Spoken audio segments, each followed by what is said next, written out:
Pressure. The best weather movie not about the weather. Hello, I'm Genoa Lowe, and I have over 11 years experience forecasting the weather in the United States Air Force. Spoiler warning. This review contains major spoilers. I talk about every aspect of the movie that I can recall. If you want to know what I think about the movie, I love the movie, and I think you should go watch it. If you are interested in meteorology or you are interested in joining the Air Force and becoming a weather forecaster, highly encourage you to go watch this movie. It is absolutely incredible, and it gives you the perfect perspective of what it's like being a weather forecaster in the military. I must remind you, this is a spoiler review. I cover everything in the movie. So, if you want to know what I think of the movie's great. So what all are we going to talk about? First, learning the wrong lessons, having zero credibility, setting the tone and executing proper practices, and conclusion. Learning the wrong lessons.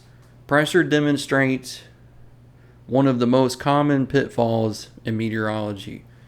Learning the wrong lessons from successes and failures. This concept illustrates best through the interaction between Stagg and Krick. In the movie, Krick relies heavily on what are referred to as analog charts, or historical weather events that resemble current conditions. Today, we would likely describe this as a combination of climatology and weather regimes. He gathered historical charts and attempted to project future conditions based on similarities between past and present events. In many ways, he was trying to accomplish manually what weather models would eventually do automatically. The problem, I find, was not the use of analogs. The problem was that Krick became emotionally invested in the forecast solution and began ignoring the evidence that contradicted his expectations. As Stagg points out, there were historical cases that did not support Krick's forecast. Additionally, Krick's previous forecasting experience came primarily from North Africa and the Mediterranean,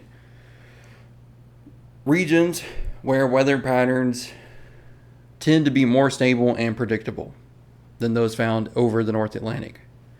Krick's greatest mistake was allowing past successes to convince him that his methodology could not fail. Rather than viewing Stagg as a fellow meteorologist attempting to improve the forecast, he viewed him as an adversary. As a result, he became increasingly resistant to information that challenged his assumptions. So what lessons did Krick learn incorrectly? The wrong lesson was not the value of analog forecasting.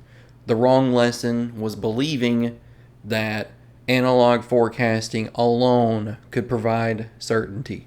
Krick appeared to select historical cases that supported the outcome he wanted rather than objectively evaluating all the available data or all the available evidence. Everyone in the weather office wanted the operation to go forward, but Stagg was the only person willing to set aside his personal desires and focus solely on producing the most accurate weather forecast possible. The second wrong lesson involves failure. After being proven wrong, Krick essentially quit. Rather than using his experience as an opportunity to improve, he withdrew from the team and isolated himself. This reaction is particularly surprising because meteorologists understand. Better than most, nobody is right all the time. Every forecaster eventually has a bad forecast. The goal is not perfection, but continuous improvement. Krick could have remained engaged, learned from Stagg's methods, and become a stronger forecaster because of his experience. Third lesson involves concepts that modern military meteorologists would recognize as horizontal consistency and lead weather unit. Horizontal consistency means that all weather products should tell the same overall story. Forecasts can contain uncertainty, but conflicting messages from the same organization can undermine confidence in the forecast process. Similarly, military operations often designate a lead weather unit, whose guidance serves as the authoritative forecast for supported commanders. A modern example is the National Hurricane Center. During hurricane operations affecting the United States of America and its assets, military weather units follow the National Hurricane Center's official forecast guidance for track, timing, intensity, and storm impacts. This ensures a consistent message across all organizations involved in the response. Viewed through that lens, Stagg's decision to limit conflicting forecasts during the briefing is understandable. While Krick believed he was helping, presenting competing forecasts to senior leadership risks creating confusion and reducing confidence in the weather team as a whole. Rather than attempting to prove he was right in front of the commander, Krick would have been better served by working directly with Stagg to understand the reasoning behind the forecast and strengthen the team's overall message. While Krick learned the wrong lessons, Stagg's issue was having zero credibility. Having zero credibility, Stagg faced one of the most difficult challenges any new forecaster will encounter: having no established credibility with the people he supports. When you arrive in a new unit, nobody knows your background, nobody knows your qualifications, nobody knows any of your accomplishments. Every interaction contributes to how others perceive your competence. Being late, making mistakes, or appearing uncertain can quickly damage confidence in your abilities.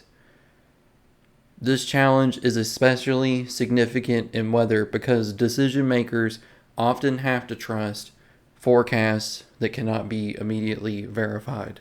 Krick already possessed the confidence of Allied leadership, whether he was right or wrong. Commanders trusted his judgment because he had established a track record with them. Stagg, despite being the chief meteorological officer for Allied forces in Europe, was still an outsider attempting to change a forecast that many senior leaders wanted to hear. For that reason, I believe Stagg could have spent more time building support within the weather team before the first briefing. While his concerns about completing forecasts were valid, bringing Krick into the process may have helped establish greater unity and confidence among both the forecasters and the commanders. In that moment, managing credibility was nearly as important as producing the correct forecast. All the way up till the invasion of mainland Europe, Stagg had zero credibility, and Stagg put in zero effort into building his credibility. One thing Stagg did do, and did do pretty well, was setting the tone and executing proper practices within the weather shop. One area where I believe Stagg fell short initially was setting the tone for the weather unit. He understood why he had been brought in. but nobody else in the office seemed to understand his purpose or vision. As a result, there was confusion and resistance when he began making changes. That being said, the piano situation was absolutely warranted and needed to be addressed. The weather office appeared to lack discipline and professionalism when Stagg first arrived. In a military organization, leaders are expected to address issues as soon as they identify them. The longer poor practices are allowed to continue, the more subordinates begin to view those practices as acceptable. Once Stagg addressed those issues and established expectations, the unit appeared to move in the direction he intended. The forecasters became more focused, disciplined, and aligned with the mission, rather than relying on the assumptions or outdated information. The team continuously gathered updated observations from weather units to the west and incorporated that information into the forecast process. This emphasis on collecting the most current data available reflects one of the fundamental principles of meteorology. Better data generally means better forecasts. By establishing clear expectations and emphasizing sound forecast practices, Stagg was able to improve both professionalism of the unit and the quality of its forecast products. My thoughts on the movie as a whole. Overall, I believe this is the best weather-related movie ever made. No war movie has resonated with me more than Pressure. It was surreal, absolutely surreal, to watch two meteorologists on screen struggle with many of the same challenges I have experienced throughout my career. Aside from the obvious differences in scale and historical significance, much of what happened in the movie felt familiar. I have been wrong. I have been right. I have been mocked, and I have been praised. I have been criticized for forecasts that turned out to be correct, and I have been praised for forecasts that have turned out to be wrong. That is simply the reality of working in this career field. As I discussed throughout this review, there is some truth to what Krick was doing. Weather is often cyclical. Many weather patterns repeat themselves year after year. If a location is hot and humid and thunderstorm prone during one summer, there's a good chance the next summer will have the same conditions. If an area is frequently cloudy and foggy during the winter, those conditions will likely return the next winter. Climatology and historical weather patterns have value because weather does tend to follow reoccurring trends. The problem is that weather does not repeat itself exactly. Some times of the year are far more variable than others. Meteorologists often refer to spring and fall as transition season because the atmosphere is shifting between the summer months and the winter months. During these periods, weather can change dramatically from one year to the next. June in Northern Europe falls within the transition season period, making it particularly difficult to rely heavily on analog forecasts alone. This is why I believe Krick's greatest mistake was not using analog charts, but placing too much confidence in them. Historical weather patterns should be one tool among many, not the sole basis for a forecast. While weather often follows familiar patterns, every forecast situation is unique. Good meteorologists recognize the value of past experience while remaining flexible enough to adapt when the atmosphere tells a different story. That lesson is what makes Pressure such a powerful movie. At its core, it is not really a movie about the weather. It's a movie about humility and the danger of becoming so confident in your past successes that you stop listening to new information.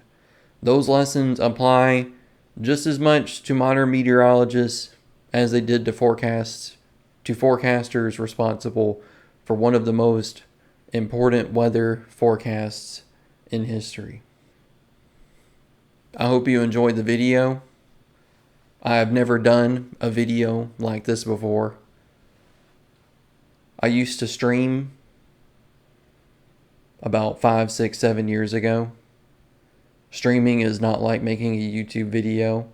And when I did stream, I never talked about the weather. I never talked about my job. So I hope you found it informative. I hope you enjoyed the review that I provided. As I said in the beginning, this is the best weather movie I've ever seen. This is the best weather movie I've ever seen. Thank you.